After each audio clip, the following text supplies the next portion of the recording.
place these under the broiler. They take about 5 minutes on each side. You want to turn them about halfway through. Okay, and in the meantime, start off our carrots. Sure. A little oil in our pan.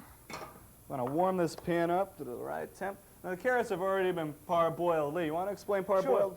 Just like the potatoes for the home fries, we took some carrots, we peeled them and sliced them, and we parboiled them in boiling water for approximately 3 minutes till they were al dente. We cooled them off under cold water, and they're ready to be used. Okay, since they're already cooked through, all you have to do is really just heat them through. And what we have is some fresh dill. Now we're lucky out here on the West Coast. We can get all the fresh ingredients we want. Okay, just Steve, a when little you're putting fresh that in, dill. I'm going to check the lamb chops. They're probably halfway done. We should turn them right away. And we're right on that. Ah, they're looking great. Great. They'll come out at the same time the carrots will. Okay. Now we add about a tablespoon of honey. Don't want to go too crazy on the honey. Just about a tablespoon's enough. Yeah. Okay, it's looking good. Flip them around. Okay, a little bit of salt. A little bit of white pepper. You don't want to use black pepper. It'll contrast with the green and the orange. This looks great. Carrots are ready. Okay, why don't we check the lamb chops? I think everything should be just about done. All right. Ah, those are beautiful. Okay. Beautiful. Okay, you have my tongs I under sure there? do, Steve. Okay, thank you, monsieur. Okay. What we have is these lamb chops are just gorgeous. I'll go ahead and put some of this mint butter on top. Yes, that's all part of the garnish. See? Beautiful. Oh, that one jumped around a little. We'll get it back on the plate. Okay. Okay. Beautiful. You don't want to overcrowd the plate. If they want seconds, they can have seconds. Our house, you never got seconds. You got big firsts. Okay, we got this baked potato. Last thing. Okay. Hey, why don't you show them the proper technique of cutting a baked potato? We're going to cut across in the baked potato. Then you want to go ahead and squeeze it together. Oh, isn't that nice? Okay, we'll put it on your plate. And we're going to put a dollop of sour cream in it. And we use a dollop. You want to use a scoop, you get that down the diner. Want to look a little more homey. We're going to put some fresh chives in there, too. You can put anything in there you want. Boy, Steve, this is a meal that's sure to win you compliments.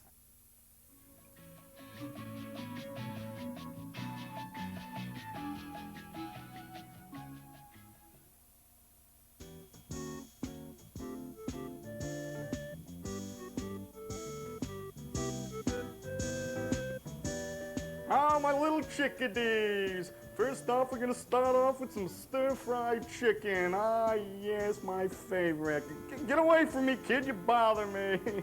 Ah, yes. But first, Lee's going to make one of his great all-time rice pilafs. Lee, why don't you take it away there? Take it away. Oh, hey, wait a minute. What's this, Steve? Back off. What's with all the pressure? Hey, a little respect. You know what I mean? It gets hot over here behind the stove. But seriously, folks, there you go, Steve. We are going to start off with some rice pilaf. What we're going to do, it takes about 20 minutes to cook. We're going to get that started right away, so be ready when the stir-fried chicken's done. Want to take your pan. We want to start off with a little bit of butter. Okay, about 2 tablespoons. And we want to get that going over medium heat. Okay, we're going to put in some celery and some onions. Okay, we want to get those started right away. Use a wooden spoon so you don't scrape the bottom of the aluminum pan. Okay, we'll cook these until the onions become translucent. All they take is a minute.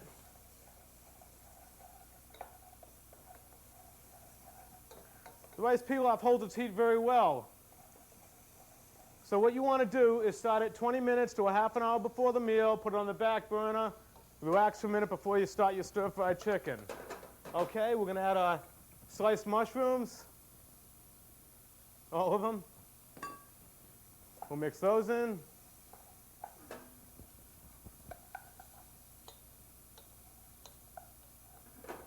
Okay, those are cooking very nicely. Now we want to add our rice. Okay, we're using a cup of rice. You want to put the rice in, and you want to coat it with butter and let it begin to cook, but you don't want to brown the rice, so be very careful to keep it moving. Okay, beautiful. Make sure it's all coated. Next thing we're going to do is add our seasoning. We'll add the bay leaves last. What we have in here is thyme, oregano, and black pepper. We're going to go ahead and crush that up in your hands. We want to make sure that all the seasoning comes out of the spices. Mix those in. It's coming along very nicely. Okay, we're going to add our chicken stock. You can buy this in the store. It comes in a can. We're adding 2 cups of chicken stock, okay? We use a ratio of 2 parts liquid to 1 part of rice. Keep it all in the pan, if you will. Okay, the last thing you do is add your bay leaves in there. That's going to go on the back burner. You want to bring it to a boil, then turn it immediately down to a simmer, cover it, and cook it for about 20 minutes. But remember I told you that you can do it up ahead of time because it holds its heat very well? Well, I want to show you that we do practice what we preach. We did go ahead and start that rice pilaf a little bit earlier. I'm going to show you how you can tell when it's done. The bay leaves have come to the top. You want to take these out so that nobody chokes on them. The other one's hiding a little bit, but we found it. And you can see the top of the rice is pitted a little bit. That means that all the liquid is absorbed. Some of the spices come to the top, so you just want to go ahead and mix those back in. See how nicely that it holds its heat? Okay, we're going to cover that back up, put it on the back burner. It's already been turned off, and we're going to go into our stir-fried chicken. So we're going to go ahead and put this pan on the fire and let Steve come in and show you how easy it can be made. How you doing? Okay. Okay, Steve. Geez, Hey, we're ready. You're looking better since you got that nose job. Nose job. Okay, Steve, the pan. Okay, hey. We'll start with some stir-fried chicken. It's not necessary to use a wok. If you don't have a wok, saute pan's fine. Same effect. What we want to use is about a tablespoon of sesame seed oil. Gives a really nice smell it already, huh? Ah, it's beautiful. Madonna. Peanut oil is also very nice, and if all you have is salad oil, go ahead and use it.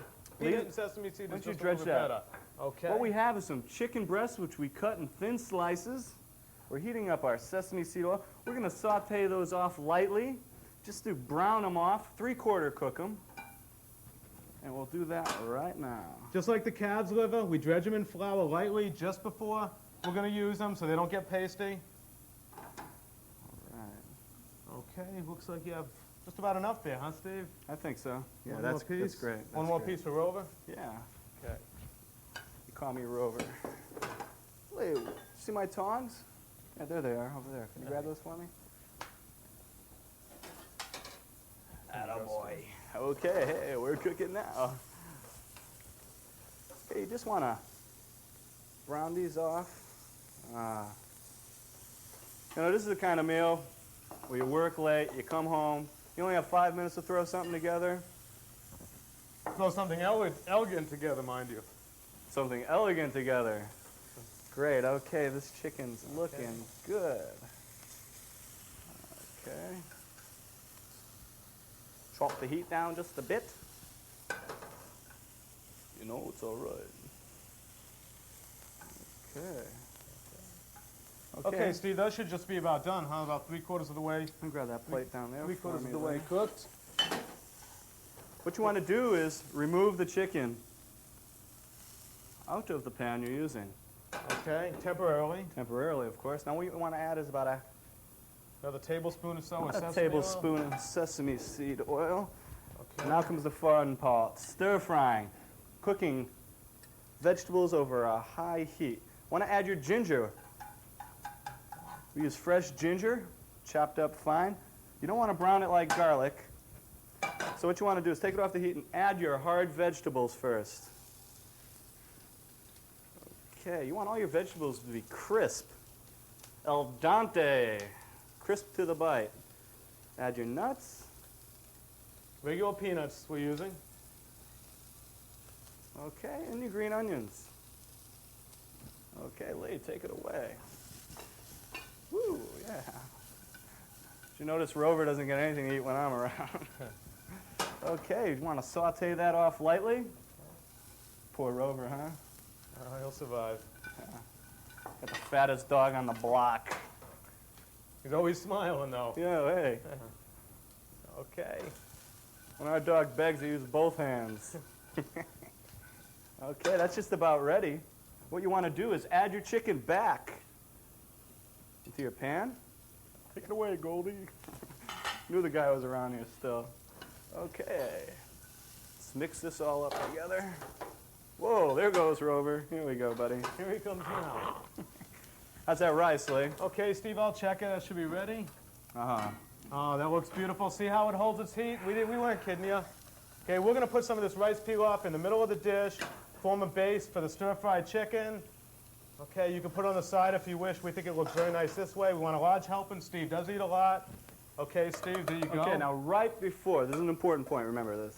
Right before you serve, if you're going to use soy sauce, what you want to do is add it last because it's very concentrated with salt.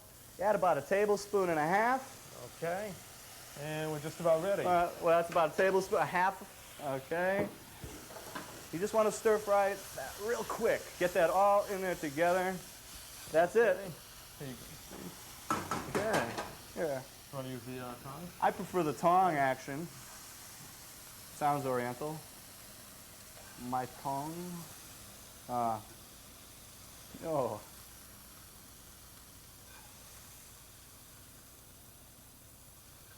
Make sure the dog don't get any of this. This is one of my favorite dishes. And it's so colorful with the red peppers and the green peppers, and the peanuts add a little different taste to it. Yeah, there you go. Molto bene. I think this is gorgeous. Now I'm going to show you one of my favorite ways to serve boneless chicken breast. We call it chicken breast omelet style because we pass the chicken breast through an egg batter before we cook them. I'll get this saute pan over the fire, bring it up to a medium heat. And what Steve's going to do is take his chicken breast, pass them through, dredge them in seasoned flour again, just like we've been doing with some of the other items. And then we'll go ahead and put that in an egg batter. We're just going to cook them lightly till they're golden brown. Then they're going to go in the oven.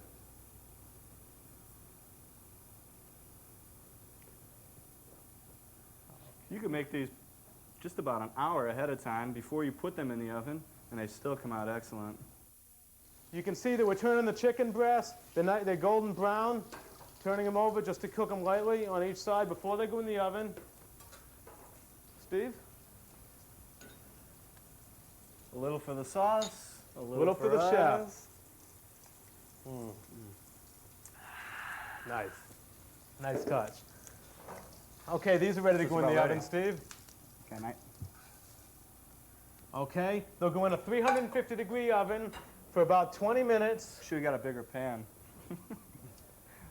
Okay, I told you earlier that we were going to be serving the chicken breast two different ways. One with a curry butter and the other one with a Mark Cumberland sauce. We're going to go ahead and make that sauce for you right now. First thing you want to do is get a saucepan. You want to put it over medium heat. We're going to put in the juice from 1 lemon, juice from 1 orange, 3 tablespoons of currant jelly, 2 tablespoons of port wine, give it a nice flavor, and 2 tablespoons of brown sugar. You want to cook those over medium heat until they dissolve. We don't want to rush that process. You don't want to burn it.